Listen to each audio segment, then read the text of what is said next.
안녕하십니까. 공병호TV의 공병호입니다. 요즘에 가보지 않은 길 이런 표현을 잘 씁니다만 사실 살아가는 것은 가보지 않은 길을 가는 것이죠.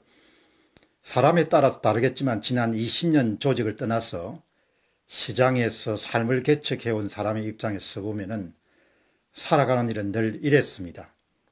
첫째는 환경은 늘 변했고, 둘째는 자신의 주력 상품은 오래 가지 않았고, 셋째, 늘 새로운 것을 찾아내야 됐고, 넷째, 그것을 게을리하는 순간 위기가 찾아왔고, 마지막으로 최악의 경우에는 퇴출되거나 잊혀지고 마는 위험에 노출되었다. 이렇게 표현할 수 있습니다. 앞으로 한국과 한국인 앞에는 결코 녹록지 않은 그런 환경이 펼쳐지겠지만 이 역시 가보지 않은 길이란 표현에 담아낼 수 있을 것입니다. 그러나 그런 터프한 또 어려운 난해한 환경 속에서도 시대 변화를 직시하고 내려앉는 것을 과감하게 버리고 옛 것을 떠오르는 것에 주목하고 새로운 기회를 계속해서 창출하고 또 다른 신화를 만들어내는 소수는 계속해서 등장하고 무대의 중심에 우뚝 서게 될 것으로 봅니다.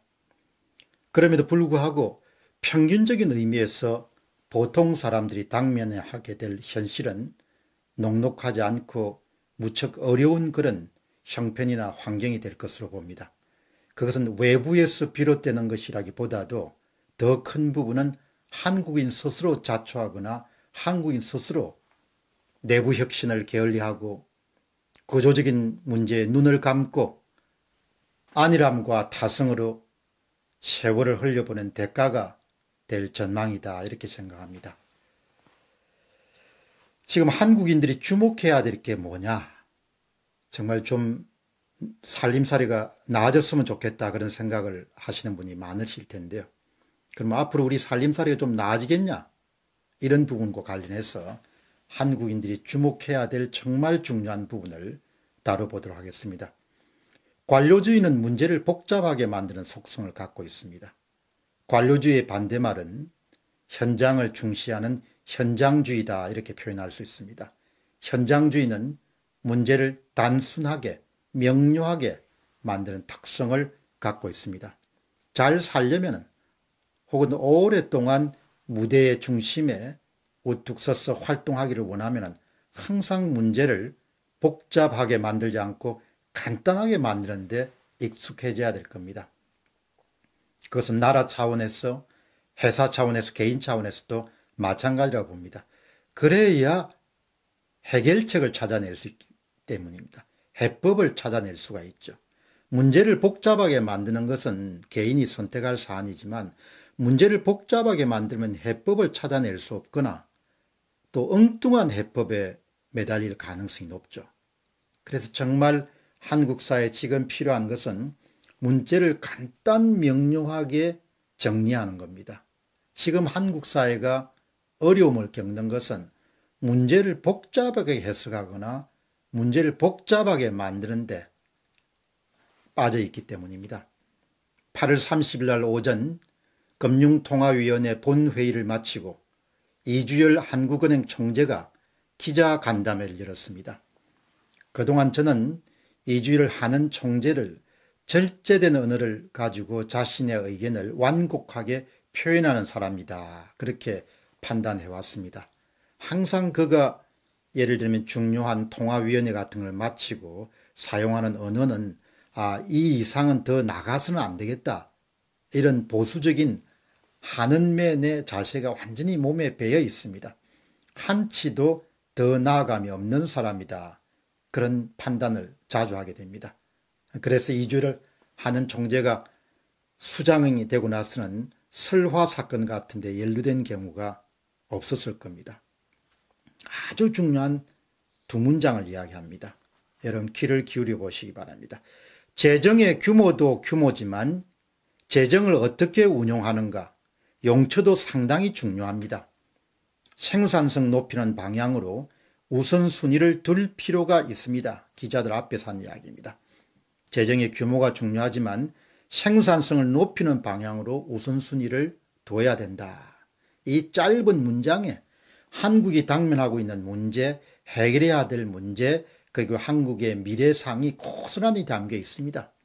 60조 원의 국채를 발행해서 사상 최대의 예산인 전년보다 9.3%가 증가한 2020년 예산안이 발표된 직후에 나온 발언입니다. 513조 원, 엄청나게 많은 액수를 정부 예산을 편입한 겁니다. 이 예산 가운데 경제 활력을 되찾기 위한 예산은 70조 원에 불과합니다. 반대로 복지 예산은 181조 원, 2.6배가 많은 것을 복지 예산에 투입했습니다.